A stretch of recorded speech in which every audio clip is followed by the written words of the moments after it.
Hello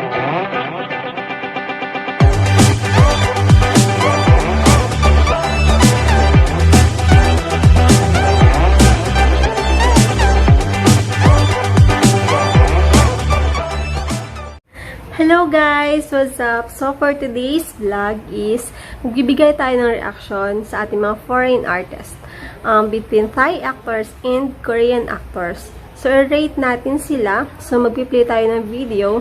Then i-rate natin sila kung sinong mas bet natin sa kanila, kung mas gusto natin yung physical appearance ng Thai or ng Korean actors. Kung saan tayo mas nagagwapuhan. So, kung bago ka pa lang, huwag mo kalimutang mag-subscribe, libre po yan, and tap the notification bell para ma-notify ka sa mga bago kong upload. So, let's start!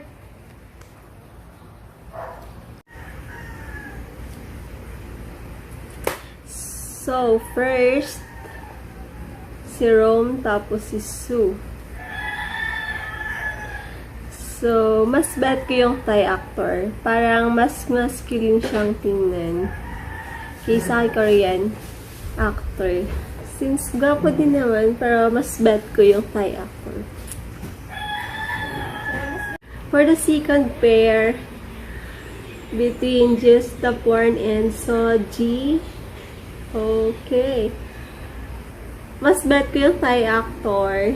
Ang gwapo niya. Ganda na kanyang mata, nose, and lips. So, yung third pair, so, for me is si Thai actor pa rin. Kasi mas mature siyang tingnan. So, parang ang sarap niyang magmahal din. Si Korean, cute siya. Pero, kay Thai actor pa rin ako.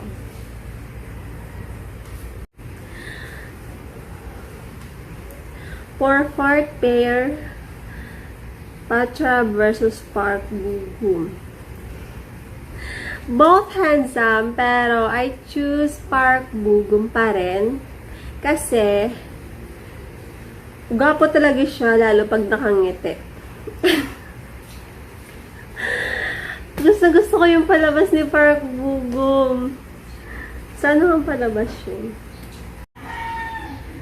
So, fifth pair kay Nadik versus Lee Min Ho. Oh my G! So, for me, di na kailangan tanungin. Oh my G! It's Lee Min Ho. Ang gwapo niya talaga. For the sixth pair kay Ananda versus Kim So. Okay. OMG, still kay Korean actor pa rin. Ang ganda ng mata niya and the lips. Sahat, charot. Kay Korean actor.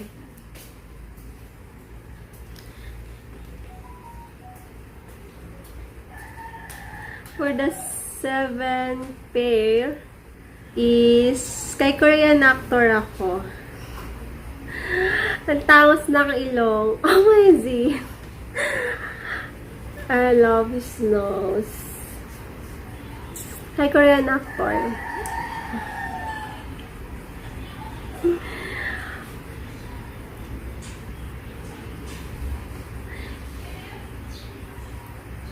For the eighth pair, kay Chan Tabit and Song Jong Ki. OMG!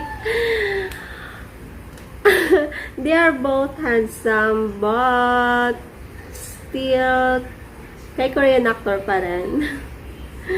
Ang cute niya. Tanggap ko in. And for the ninth pair, kay Therapy and Legion G. In this pair, kay Korean actor, love that face. Parang ang tapang niya. Parang handa kang ipaglaban lagi. Ay, charot. Ganun talaga pa yung mga tapang mukha. Parang tipong handa kang ipaglaban anytime. Oh no! They are both handsome and hot. Oh, hot. But still, kay Korean actor pa rin ako. So, mas na-appreciate ko yung kapugian niya, lalo pag nakangiti. And that's all for today, guys. Hope you enjoy. And please don't forget to subscribe and tap the notification bell para ma-notify ka sa